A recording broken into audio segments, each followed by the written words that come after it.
प्रारब्ध के सभी दर्शकों को हमारा नमस्कार। आज हमारे साथ हैं अवनीश शर्मा जी, प्रारब्ध.in के को फाउंडर एडिटर। और आज हमारी बातचीत का जो विषय है वो है कि एक, आप सबको पता होगा ही, एक कैंपेन चला बॉयकॉट बॉलीवुड, और हम सब उसके समर्थक हैं। हमने देखा कि शनय शनय कैसे कैसे धीरे धीरे बहुत सटल वे में, बहुत आराम आराम से कला वर्ग का एक जो बहुत बड़ा प्रभाव हमारे समाज पर पड़ा, और खासकर फिल्मों के माध्यम से, कि पूरे समाज की एक मानसिकता, सोच समझ को परिवर्तित कर दिया गया। और इसको थोड़ा सा अगर सिग्निफाई करें, क्वांटिफाई करें, तो उस के हिंदू समाज को सेकुलर बना दिया गया काफ़ी हद तक। और वो सेकुलरिज्म के बहुत सारे नुकसान हैं, उसके अपनी चर्चा अलग होगी। पर जिस रूप में वो सेकुलरिज्म हमें परोस दिया गया, हमसे मनवा लिया गया, उसमें एक बहुत बड़ा रोल जो है वो बॉलीवुड का या फिल्मों का रहा है, जिन्होंने अपनी संस्कृति तो स्वयं छोड़ी ही, और एक बड़ी जनता की भी उसको संस्कृति से काटने का बहुत पुरजोर प्रयास किया। इस पे पहला प्रहार भारतीय लोगों की तरफ से, भारतीय मैं उन लोगों को कह रहा हूँ, उनकी चेतना जगी, जिनको ये एहसास हुआ, जिनको पता चला कि अच्छा कुछ गलत बॉलीवुड कर रहा था, और उसका प्रतिकार किया गया, जो बॉयकॉट बॉलीवुड कैंपेन के माध्यम से चला। और उसमें हमने देखा कि लाल सिंह चड्ढा जैसी और रक्षाबंधन जैसी और इस प्रकार की बड़ी फिल्में और बड़े स्टार जो हैं धूमिल हो गए, ध्वस्त हो गए। उसके बाद ब्रह्मास्त्र पर भी फिर बॉलीवुड की तरफ से जो रिप्लाई आया कि वो जानते थे कि ब्रह्मास्त्र किसी तरह फ्लॉप नहीं होनी चाहिए, वरना उनके कब्र पे मिट्टी पड़ जाएगी। और वो और इसका प्रतिकार बॉलीवुड बॉयकॉट जो लोग कर रहे थे, जो जिन लोगों ने भी स्वतः स्फूर्त कैंपेन चलाया, उन लोगों ने भी किया। तो it was a battle ground, Brahmastra was a battle ground. उन्होंने अपने मेन स्ट्रीम मीडिया और ट्विटर के थ्रू और पेड पीआर के थ्रू ये बहुत साबित करने की कोशिश की कि ब्रह्मास्त्र एक मेजर हिट है, बहुत बड़ी हिट है। और इधर से भी ये बताया गया कि नहीं, सिनेमा हॉल्स खाली हैं और इस तरीके से। तो ये कैंपेन एक स्वतः स्फूर्त चला। खैर, अब चूँकि सारी बातें ख़त्म हो गई हैं, ब्रह्मास्त्र चली गई, लाल सिंह चड्ढा चली गई, हमें देखना है अब क्या। और अब मैं अवनीश पीएन शर्मा जी से जानना चाहूँगा कि सर, ये कैंपेन तो सक्सेसफुल रहा, पर क्या ये सस्टेनेबल है? और यदि और इसके अलावा हमें हमारी जो चेतना जागृत हो गई है, उस चेतना को जगाए रखने के लिए और उसका और बृहद असर देखने के लिए हमें क्या करना चाहिए? What should we do? Sandeep ji, बड़ा अच्छा विषय उठाया आपने। और विषय तो लगातार अब पूरा समाज उठा रहा है जी। और समाज जब विषय उठाने लगे जी तो उसके कुछ सामाजिक परिणाम भी आते हैं। तो सामाजिक परिणाम भी आए जी। फिल्मों का नाम लिया आपने, वो फ्लॉप हुई, कैसे फ्लॉप हुई, ये सब भी हुआ जी। मैं जरा एक रूपक आपके सामने रखूँगा। बिल्कुल। आप चाहते हैं कि ट्रैफिक नियंत्रित रहे जी सड़क पर, ताकि कोई बुरा हादसा ना हो। जी। अच्छी बात है। इसके दो तरीके हो सकते हैं। पहला तरीका ये कि आप कुछ गति अवरोधक बना दें ऐसी जगहों पर जहां की एक्सीडेंट होने के चांसेस हैं, या जहां पर की गति नियंत्रित होनी चाहिए। जी, ठीक है। दूसरा, आप वो सलीका पैदा कर दें ड्राइवर्स के अंदर, सड़क पर चलते हर गाड़ी के वाहन चालक के अंदर, कि उसकी गति स्वतः नियंत्रण रहे। तीसरा आकस्मिक तरीका क्या है? बैरिकेड्स लगाना। अब देखिए, समाज ने इस बात का नोटिस लिया, इस पर चिंता की, ये स्पीड ब्रेकर था कि यहां स्कूल है, यहां अस्पताल है, कुछ मर्यादाएं हैं, यहां अस्पताल है, यहां स्कूल है, मर्यादा बिल्कुल सही। यहां संभल के चलो, नहीं चलोगे तो स्थिति अच्छी नहीं होगी। दूसरा, बैरियर्स लगाना। बैरियर्स क्या है? ये अलाउड नहीं है। नहीं, हाँ। ये अलाउड नहीं है। ऐसी जगह तुम्हें सही नैतिकता और सही व्यवहार रखना पड़ेगा। ये स्पीड बैरियर है, ये स्पीड ब्रेकर्स थे। बैरियर क्या है? बायकॉट। बैरियर से कभी भी संस्कार नहीं दिए जा सकते। सही बात है। आप एक चौराहे पे बैरियर लगाएंगे, दो चौराहे पे बैरियर लगाएंगे, कितने चौराहों पे बैरियर लगाएंगे, कितने पुलिस वाले तैनात करेंगे?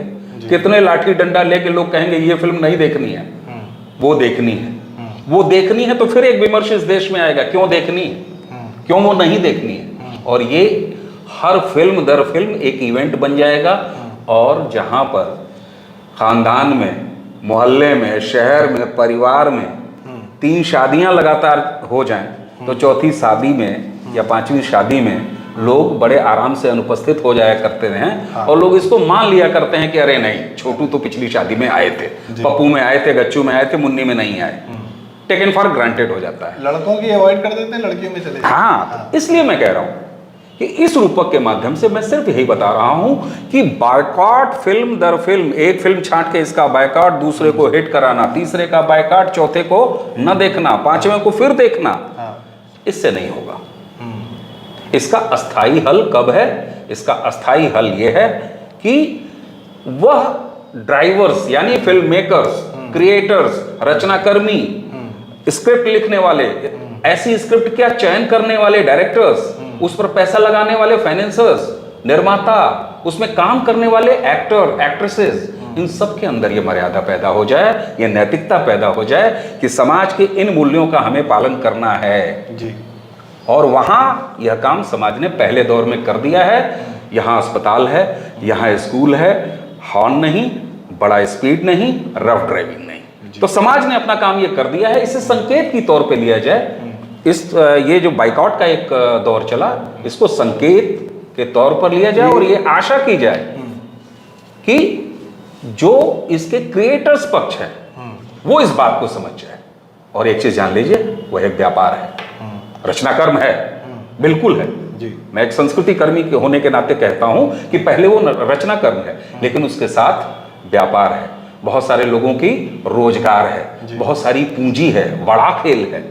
तो वहां पर अगर समाज की नैतिकता को, जीविका चल रही है, समाज के मापदंडों को अगर वह वर्ग स्वीकार कर ले, तो इससे बेहतर क्या है? उसी वर्ग से जहां जिस वर्ग ने आपको 70 साल इस देश में मनोरंजन दिया है, एंटरटेनमेंट दिया है, भले कैसा दिया है, कैसा नहीं दिया है, कभी अच्छा दिया है, कभी बुरा दिया है, वो लगातार काम करेगा और आपके लिए काम करेगा। सही बात। और एक बड़ी शक्ति है, और क्या कहते हैं, पर वो शक्ति भी इस समाज की शक्ति को समझ गई है, यह भी है। हाँ, वो शक्ति पहले इग्नोर कर रही थी, पर वो अब इस समाज की शक्ति को समझ गई है।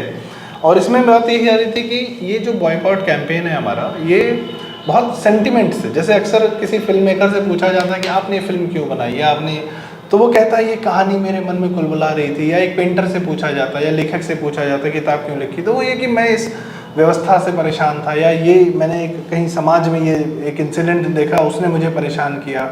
तो कुछ कहीं किसी की आत्मा को किसी चीज़ ने कचोटा और वो कला के रूप में निकल आया।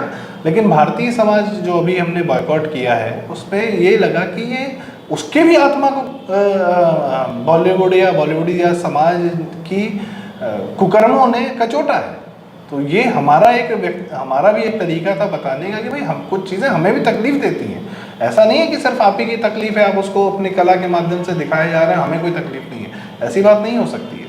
समाज ने दिखाया कि हमें भी तकलीफ है और आपको फ्री हैंड नहीं है, you are not getting any free pass from our side. Okay, but ये बड़ा सेंटिमेंटल और स्वतः स्फूर्त है। मैं बार बार कह रहा हूँ, इसमें कोई PR एजेंसी नहीं है। जैसे अरविंद केजरीवाल जी के एक बड़े खास इंसान पकड़ाए हैं, विजय नायर जी, तो वो एक बड़ी अच्छी ऑर्गेनाइजेशन चलाते हैं, OML, ओनली मच लाउडर। तो उसका काम क्या है कि वो जितने भी आर्टिस्ट हैं, टैलेंटेड तो क्या है, कॉमिक आर्टिस्ट हैं, एंकर हैं, या जितने इन्फ्लुएंसर्स हैं, उनको पकड़ के उनको ब्रांड्स दिलवाना, उनको काम दिलवाना, और उनसे आम आदमी पार्टी की तारीफ करवाना, और उन मेक श्योर कि दे कीप ऑन अर्निंग, और उनके शोज होते हैं, आम जनता में इनको स्थापित करना, ये विजय नायर की पूरी कंपनी कर रही थी। तो पॉइंट इज कि एक PR कैंपेन चलाने वाले लोगों का डर यही था कि ये स्वतः स्फूर्त कैंपेन अपने आप चल रहे हैं, बिना किसी पैसे डाले चल रहे हैं, और इसका बहुत बड़ा असर हुआ कि एक बहुत बड़ी शक्ति, बॉलीवुड की शक्ति को भी घुटने पे ला दिया। और लेकिन ये सेंटिमेंटल था, ये बहुत ही ज़्यादा सेंटिमेंटल था। जैसे मैंने बताया कि हमें कष्ट हुआ, हमने अपने कष्ट का उद्गार किया सोशल मीडिया के माध्यम से, कुछ असर दिखा। तो क्या ये सेंटिमेंट बहुत लंबे समय तक क्या पूरी समाज या पूरी जनता में रहेगा, और ये सेंटिमेंट अगर नहीं रहेगा तो क्या रहना चाहिए जिसकी वजह से, जिस नीयत से, जिस कार्य को करने के लिए ये सेंटिमेंट निकला था वो सस्टेनेबल हो, भले ही ये सेंटिमेंट सस्टेनेबल ना हो। सर बिल्कुल, ये फिर एक अच्छा एंगल आपने दिया संदीप जी। अभी आपने नायर साहब का हाँ जिक्र किया, नायर साहब के पीआर का जिक्र किया, हाँ। उससे संबंधित एक पार्टी का जिक्र किया जिसके लिए वो काम करते थे। नायर साहब कुछ नया नहीं कर रहे थे। भारतीय सिनेमा में प्रगतिशील सिनेमा, जी और सिर्फ प्रगतिशील सिनेमा क्रिएशन के लेवल पर नहीं, जी ऑर्गेनाइजेशन के लेवल पर प्रगतिशील सिनेमा मंच, जी जो कि कम्युनिस्ट विचारधारा का अपना क्रिएटिव मंच था, जैसे प्रगतिशील लेखक संघ। जी एक दौर था क्रिएशन में, रचना धर्मिता में, कि अगर कोई शख्स प्रगतिशील लेखक संघ का पर्ची कटाऊ सदस्य नहीं है तो वो लेखक नहीं है, वो लेखकों की जमात से बाहर है। ऐसे ही प्रगतिशील सिनेमा मंच और प्रगतिशील सिनेमा के नाम पर नायर साहब की पुरानी पीढ़ी करती आई है इस देश में। ऐसा क्या है, मैं नाम नहीं लूंगा फिल्मों का, भारत की गरीबी, भारत की गुर्बत, भारत की बदहाली, भारत की तंगहाली, भारत का अकाल, ये कला पक्ष अच्छी बात है, दिखाइए, बिल्कुल दिखाइए, बिल्कुल दिखाना चाहिए। लेकिन उसी से भारत के समाज का दर्शन बाहरी समाज करे और उसे राष्ट्रीय तो क्या अंतर्राष्ट्रीय बाजारों में बेचा जाए, और फटे कपड़े, बिलखते बच्चे, अधनंगी औरत, भूखे और कलपते समाज को भीड़ को दिखा के पैसे बटोरे जाए, तो ये परंपरा, ये प्यार आज जन्मा होगा। लेकिन प्यार तो साहब इस देश में आजादी के लगातार बाद से है। सही है। और आपके बॉलीवुड में, बॉलीवुड तो उसको तोड़ा है समाज ने। क्यों? क्योंकि ये शुरू हुआ तंगहाली, भारत की गरीबी, फटहाली और भूख को बेचने से।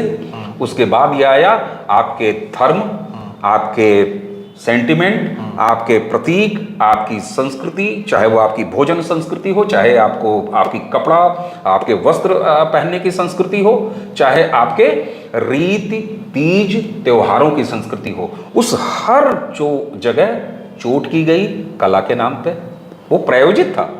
अगर आज आप नायर साहब के पीआर को प्रायोजित कहते हैं तो ये बहुत छोटा सा है। यह तो बिरला जी के जमाने से चला आ रहा है। अगर आज किसी ने एक नया एंटरप्राइजेस खोल दिया तो आप उसको ये मत कहिए वो मॉल में एक दुकान है साहब। यहां तो बिरला जी, टाटा जी जैसी बड़ी फैक्ट्रियां लगी, जिन्होंने भारतीय संस्कृति, भारतीय मूल्य को अंतरराष्ट्रीय जगत में बेचा, ये कह के कि सांप और सपेरों का देश है। तो राजनीति में अगर इस तरह से बेचा गया कि भारत सांप और सपेरों का देश है, तो बॉलीवुड ने आपके सेंटिमेंट्स पर लगातार चोट करके, क्यों लगातार चोट करने से उनको मिला क्या? दिखाना तो आपको ही था, दिखाना तो हमें ही था जी। हमें जो अच्छा लगता वो बेचते हमें, शायद हम 2 पैसे ज्यादा लगा के खरीदते उसको, लेकिन नहीं, वहां एक प्रायोजित वैचारिक आंदोलन था। उस आंदोलन को पिछले 8 सालों में जब भारत में एक राजनीतिक परिवर्तन हुआ जी। और जब एक भारतीय संस्कृति आधारित राजनीति, जिसे आप राष्ट्रवाद कह सकते हैं, जिसे आप भारत के संस्कृति का पुनरुत्थान कह सकते हैं, संवर्धन कह सकते हैं, तो जब वह आया, जब 2014 में भारतीय राजनीतिक जगत में एक सत्ता परिवर्तन हुआ, जिसका इंक्लिनेशन पूरी तरीके से भारत प्रथम जी। और भारत प्रथम का अर्थ क्या है? भारतीय संस्कृति प्रथम जी। तो जब उस भाव से आया, तब जब आपके पास मिलान करने को, चेहरा देखने को आईना होता है, तब आपको पता चलता है कि अरे रे रे रे रे रे ये तो बदनुमा दाग है। और तब आपको एहसास होता है कि हमारे चेहरों पर कितने दाग हैं, कहाँ पिंपल्स हैं, कहाँ अच्छे नहीं लग रहे हैं, कहाँ हम सुंदर नहीं लग रहे हैं। और तब जाके ये परिवर्तन आया, और ये परिवर्तन अब लगातार मजबूत होता जाएगा। क्यों? क्योंकि वो अगर फिल्म अगर बाजार है, हम अगर ग्राहक हैं, वो अगर दुकानदार हैं, तो बाजार का पैटर्न भी इकोनॉमिक्स में, अर्थशास्त्र में, मार्केटिंग में, विपणन में बदल चुका है। सही। अब मैन्युफैक्चरर और मार्केटर बेस्ड मार्केट नहीं है, सेल्स कॉन्सेप्ट खत्म हो चुका है जी। यहां ग्राहक प्रधान है, डिमांड बेस्ड। पहले क्या होता था बाजार में भी, सिंपली जिसको कोई भी समझ सकता है, बाजार में क्या होता था, लाला जी ने ये बना दिया, इसको बनाने के लिए दुकान, इसको बेचने के लिए दुकान पर रख दिया, जिसे जरूरत होगी वो खरीद लेगा जी। अब यहां क्या है, जिसे खरीदना है उसकी जरूरत क्या है, वैसा बाजार से लाला जी को पता चलेगा, लाला जी वैसा बनाएंगे, फिर वापस बाजार को देंगे। तो समाज पिछले 8 सालों में जैसे उसका संवर्धन हुआ है, जैसे उसका जागरण हुआ है, ये पुनर्जागरण का काल है, हर तरह का पुनर्जागरण हो रहा है। तो इसी में ये सांस्कृतिक पुनर्जागरण भी हो रहा है। और जब सांस्कृतिक पुनर्जागरण होता है, एक अस्थायी सत्ता, एक ऐसी सत्ता जो भारतीय संस्कृति को, उस समाज की मूल संस्कृति को संवर्धित करती हो, तो इस तरह के प्रयोजन हमेशा होते थे, होते रहेंगे। वरना यही समाज था, यही हम आप थे कि शिव पर गालियां खा ली, फिल्में देख ली, फिल्मों को हिट भी कराया, अपने आराध्यों पर गालियां देखते हुए आज भी उनकी आदतें हिट कराए। कोई बात नहीं, बड़ा समाज है, इतना बड़ा समाज है। भिंडी की सब्जी एक छोटे से घर में, एक संयुक्त परिवार में बन जाती है तो 2 बच्चे शायद नहीं खाते हैं आज भी। तो ऐसा थोड़ी ना होता है कि बच्चे भूखे मार दिए जाएंगे या उस घर में भिंडी आनी बंद हो जाएगी, बिल्कुल नहीं। बड़ा समाज है, परिवर्तन होगा। आपने 2-3 बातें कही, जैसे आपने एक दो जिक्र किए कि यहाँ की गरीबी गुर्बत को ही बेचा गया। तो यहाँ के जो सबसे बड़े फिल्मकार हुए जिनको ऑस्कर देकर सम्मानित किया गया, लाइफ टाइम अचीवमेंट, और हमारे यहाँ किन लोगों को बाहर के देशों ने सम्मानित किया, उनका अपना प्रयोजन क्या था, तो वो भी देखा जाए। जैसे सत्यजीत रे जी को सम्मानित किया गया, और पथेर पांचाली के लिए मैं नाम नहीं लेना चाहता था, अच्छी बात है। तो पथेर पांचाली से शुरू होती है गरीबी दिखाने की, ठीक है आप दिखाइए, कोई समस्या नहीं है। और शुरुआती दौर में जो सबसे पहली फिल्म आया, जो बड़ी एक हिट हुई, नया दौर, तो वहाँ पर देश 1947 से बस निकला ही था कि कुछ दिन हुए थे, अभी कुछ साल हुए थे। तो देश को मजबूती प्रदान करने के लिए जो काम करने थे, उसकी बजाय ये बताया जा रहा था, सोशलिज्म परोसा जा रहा था कि बस जो है आ रही है तो वो लोगों का नुकसान करेगी, और तांगा चलेगा तो वो जो है सेंटिमेंट चलना चाहिए। तो वो एक सुपरहिट फिल्म रही, जाहिर सी बात है। तो ये जनता को ये बताने की बजाय कि नहीं, नए इंडस्ट्रियलाइजेशन या जिसकी तरफ जाने की बजाय आप वही पुराने ढर्रे पे चलें, वही आपके लिए ठीक है। खैर वो सेंटिमेंटल था, उस प्रकार की चीज़ें। आपका पहला जो कांस में फिल्म को, या फ्रेंच में या यूरोप में, कोई मैं नाम बोल रहा हूँ फिल्म फेस्टिवल का, बर्लिन फिल्म फेस्टिवल था शायद, भारत की तरफ से जो पहला एक जिसको बहुत सम्मानित किया गया फिल्म का नाम था नीचा नगर। आप नाम से ही समझ सकते हैं कि उसकी कहानी क्या रही होगी, गरीबी की एक फटेहाल या उस तरीके की। राज कपूर भी कई बार वही दिखाए उन्होंने। खैर, तो जो बात थी कि अच्छा, इसी तो जबकि इस इंडस्ट्री की शुरुआत हुई थी सत्यवादी राजा हरिश्चंद्र को दिखाने से। विशांतरम जी, नहीं, दादा साहब फाल्के, जी, दादा साहब फाल्के, बिल्कुल। तो उन्होंने तमाम क्या कहते हैं, माइथोलॉजिकल तो नहीं, वो हमारा इतिहास ही है, वो सारे इतिहास पुरुष हैं। तो वो सारी कहानियाँ, विष्णु पुराण, मोहिनी और इस प्रकार की बहुत सारी फिल्में बनाई, और इस इंडस्ट्री को स्थापित किया हमारे पुराणों की कहानियों ने। तो दिखाने को वो भी था, दिखाने को आज एक फिल्म रिलीज हुई है PS1। आपने जो कहा 14 के बाद जो परिवर्तन आया, PS1 ये दिखा रही है कि चोल वंश भी था हमारे पास 2000 साल पहले, जिसने 1500 साल तक राज किया, और ये दुनिया के महानतम नेवीज में से था जिसका। और ये PS1 के PS2 बनेगी, PS1 में क्या 2 बनेगी, तो ये आगे भी बताएंगे कि चोल वंश ने क्या किया। आपके पास दिखाने को ये भी था, आपके पास इतिहास में अगर आप जाते तो महाराणा प्रताप की भी कहानी थी, और छत्रपति शिवाजी महाराज की भी कहानी थी, और तमाम कहानियाँ थी आपके पास दिखाने को। पर जब आप इतिहास में बनाने गए, तो आपने सत्यजीत रे भी जब इतिहास में जाते हैं तो सिर्फ और सिर्फ नवाबी तक रहकर, वहाँ भी एक नवाबों के अकर्मण्यता या इस फटेहाली को कि अंग्रेज अब आ रहे हैं, और शतरंज के खिलाड़ी ही बनाई उन्होंने। खैर, और हमें इतिहास में जब ले जाया गया तो मुगलों के इतिहास में ले जाया गया। हमारे अपने इतिहास को हमसे बहुत दूर रखा गया। चोल वंश के बारे में इतना नहीं बताया गया जितना बाकी मुगलों के बारे में, औरंगजेब के बारे में और इनके साम्राज्य के बारे में बताया गया, जो हार्डली 100-150 साल का था, 3-4 आदमी थे कहने को। खैर, और वो भी हर राजा जो है अपने बाप को मार के ही जो है राजा बन रहा था। खैर, तो ये हमें परोसा गया एनीवेज। तो और आपने बात की टाटा और बिरला की। टाटा ने सर एक काम बहुत बढ़िया किया। टाटा ने 105 कंपनियां बनाई, लेकिन जीवन में कभी उसी बॉम्बे में रहते हुए बॉलीवुड में एक पैसा इन्वेस्ट नहीं किया। मैंने सेठ साहूकार के तौर पे ये पीआर, और बिरला वगैरह ने खैर जो भी किया उसकी मुझे बहुत जानकारी नहीं है, पर तो ये जो है कि इससे हमारी बात आती है सेंटिमेंट की। और अभी आपसे जब चर्चा हो रही थी, आपने बड़ी अच्छी बात कही थी कि, और उसका उदाहरण जो आपने किया था कि जनता को यदि समझ में आ गया कि भारतीयता प्रधान है और भारतीयता होनी चाहिए, और ये तो वो अपने आप तय कर लेगी कि ये वाले को नहीं देखना है और हमें क्या देखना है। जैसे भी कुछ दिन पहले इसी जनता ने कार्तिकेय 2 नाम की एक फिल्म को हिट बना दिया। तेलुगु फिल्म जिसका वहाँ कोई लेने वाला नहीं था, वो हिंदी फिल्म में रिलीज हुई और बहुत बड़ी हिट साबित हुई। इसमें हम बाहुबली का भी नाम लेंगे, इसी जनता ने हिट कराया। पैन इंडिया फिल्म का कंसेप्ट बाहुबली को इसी जनता ने दिया, क्योंकि उसको अपने इतिहास का कुछ उसको देखने को मिला जिससे वो गौरव फील कर सकती है, जिससे गर्व फील कर सकती है। भाई आप हमारी गलतियां दिखाओ, पर हमारा गर्व भी तो हमें दिखाओ। बिल्कुल, दोनों दिखाते हैं ना, सिर्फ एक ही क्यों दिखाया कि तुम हीन हो और सिर्फ गरीबी।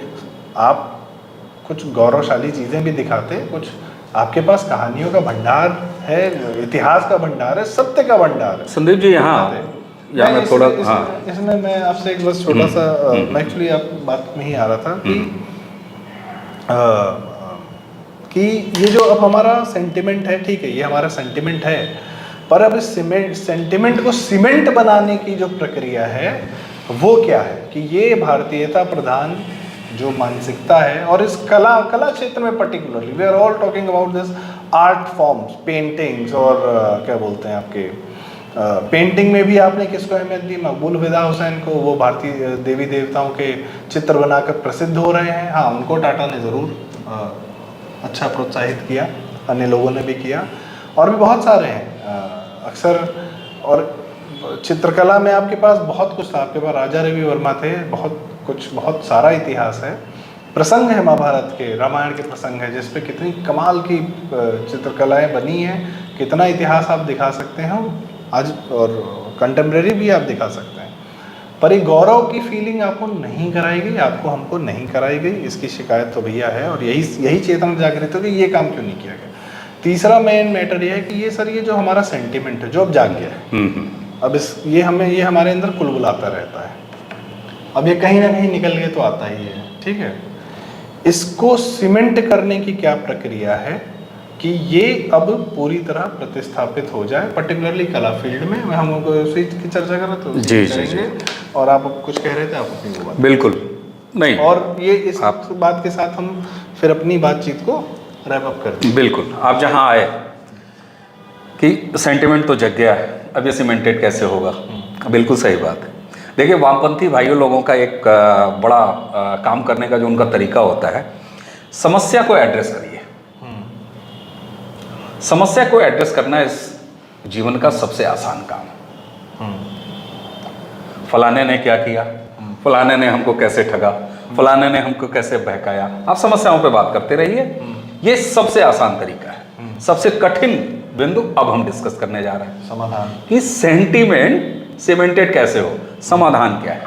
देखिए, जब तक आप संज्ञा विशेष, घटना विशेष, प्रोडक्ट या सर्विस विशेष, यहाँ प्रोडक्ट और सर्विस फिल्म हो गई, पेंटिंग हो गई, रचना धर्मिता के जितने आयाम हैं वो सारे आयाम जोड़ लीजिए।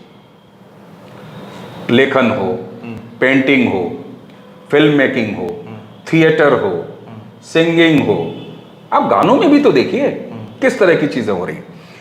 ये जब तक आप इंडिविजुअल इवेंट्स को, इंडिविजुअल प्रोडक्ट सर्विसेज को, इंडिविजुअल व्यक्ति को उसकी किसी एक हरकत को पकड़कर, सेलेक्ट करके, सेलेक्टिव, जब तक आप किसी एक एलिमेंट को पकड़ के घटना दर घटना किसी चीज को पकड़ेंगे तब तक इसका कोई अस्थायी समाधान नहीं होगा। ये उसी तरह है, आपने शब्द इस्तेमाल किया सीमेंटेड। आप 10 बाई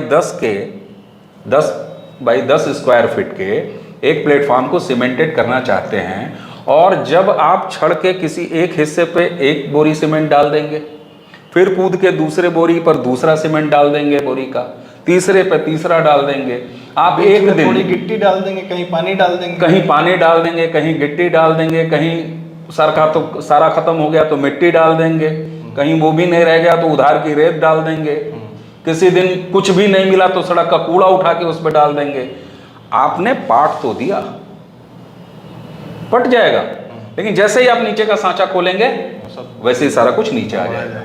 इसलिए सीमेंटेड तब होगा जब आप इसको एक पूरे परिदृश्य के रूप में देखिए, जिसको और एक इनहेरेंट आदत में आ जाए, जिसको इंस्टीट्यूशनलाइज करना कहते बिल्कुल। हैं। जो आपने भी वामपंथी नाम लिया, तो उन्होंने बहुत सारे, जो और शुरू में भी आपने कई सारी संस्थाओं के नाम लिए थे, तो वो उनका मेन काम यही था, वो समस्याओं को एड्रेस करते करते अपनी संस्थाएं जरूर बनाते थे। अच्छी बात है।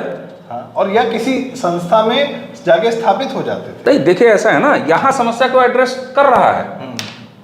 आपके देश में राजनीतिक बदलाव जो आया है वो समस्या को लगातार एड्रेस कर रहा है। हाँ। बाइकॉट जैसी चीज भारतीय समाज में फिल्म के मायने में इन 8 सालों में पहली बार आई है।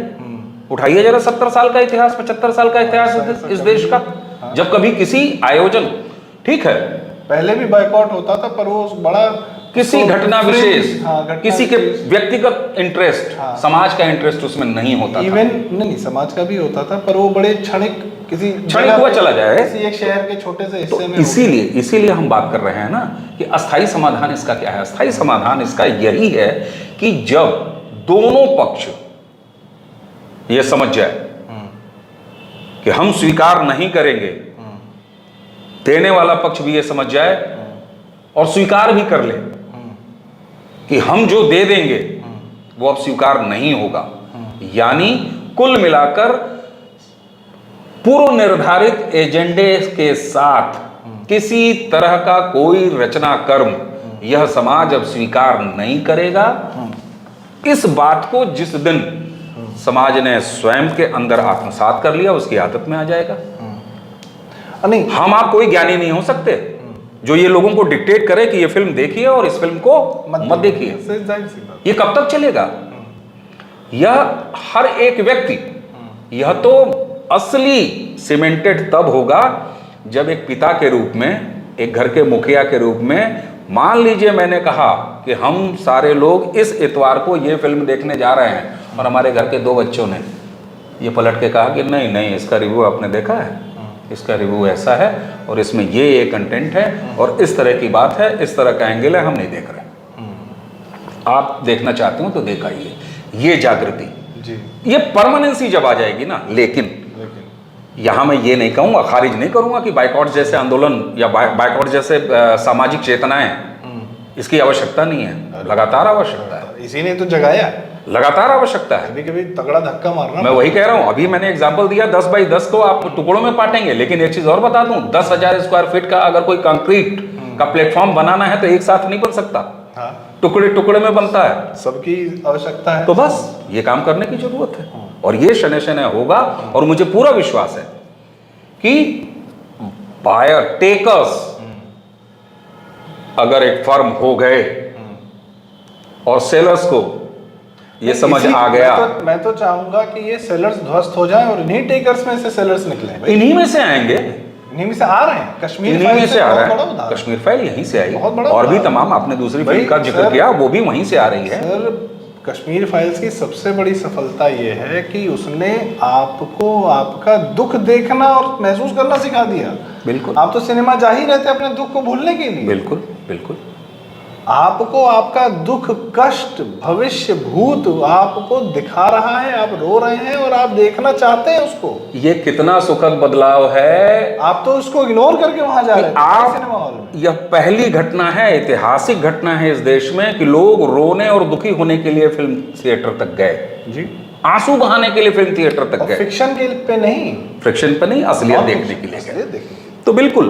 और कई ये फिल्मों ने रुलाया है लोगों को, बहुत इमोशनल किया है, कई सारी फिल्में हैं, पर सच, कड़वा सच देखकर रोना और दुखी हो जाना और ये समझना कि यही सत्य है और ये सबसे बड़ा सत्य है, उसको देखने के लिए आदमी अपने घर से निकल के सिनेमा हॉल जाता बिल्कुल, है। बिल्कुल। ये इस भारतीय समाज की मनोस्थिति में नहीं था और ये भी सेकुलर बनाने की प्रक्रिया में हम भी कहीं ना कहीं खाली एंटरटेनमेंट भोगी हो गए थे और अपना सत्य देखना नहीं चाहते थे, उससे भागते थे। बिल्कुल बिल्कुल। तो ये मेरे ख्याल से आज की हमारी जो बातचीत है इस पर, और अब इसमें इंस्टीट्यूशंस की भी बात है, एनएसडी है, एफटीआईआई है, ये सब हमें पता है किन प्रकार के लोगों द्वारा भरेगी, लेकिन जैसे ही वहाँ भारतीयता का प्रभाव आएगा और बॉलीवुड का एक क्या कहते हैं, एक अपना मनी सिस्टम है उसका, ऑफ कोर्स एक उस पर हमारा एक नेक्स्ट वीडियो आएगा कि बॉलीवुड का मनी सिस्टम कैसे काम करता है और कैसे वहाँ के लोगों को वो हमेशा से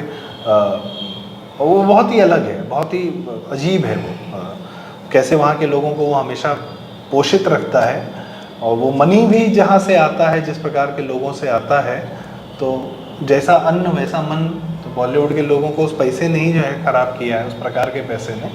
खैर उस पर चर्चा अलग से होगी क्योंकि वो भी एक बहुत बड़ा फैक्टर है। फॉलो द मनी, इस प्रकार से जब हम बॉलीवुड को देखते हैं इस एंगल के साथ तो काफ़ी सच्चाइयाँ बाहर आती हैं। तो आज की चर्चा का निष्कर्ष यही है संदीप कि, जी, सर, निष्कर्ष से पहले आपने कहा ना, नहीं, जैसा आप ही से जैसा बोलो। अन्न जी वैसा मन। जी, एक चीज आपको बता दूं, अंतिम कोट संक्षेप में। गायत्री परिवार का एक बड़ा छोटा सा मंत्र है, हम बदलेंगे युग बदलेगा, हम सुधरेंगे युग सुधरेगा। समाज बदल रहा है, उसे अपनी चेतना आ रही है, सामने वाला भी बदल जाएगा। समाज अपने देवी देवताएं, अपने प्रतीक, अपनी संस्कृति का अपमान किसी भी रूप में अब देखना बर्दाश्त नहीं कर सकता। सुधर गया है, वो भी सुधर जाएंगे। That's it.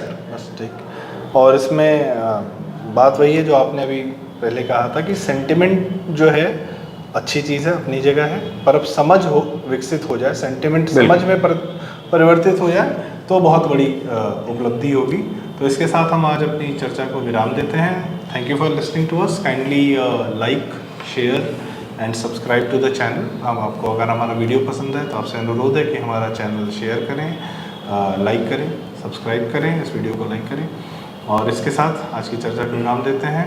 अन्य इस प्रकार के वीडियो के साथ हम आते रहेंगे। बहुत बहुत धन्यवाद। नमस्कार। नमस्कार।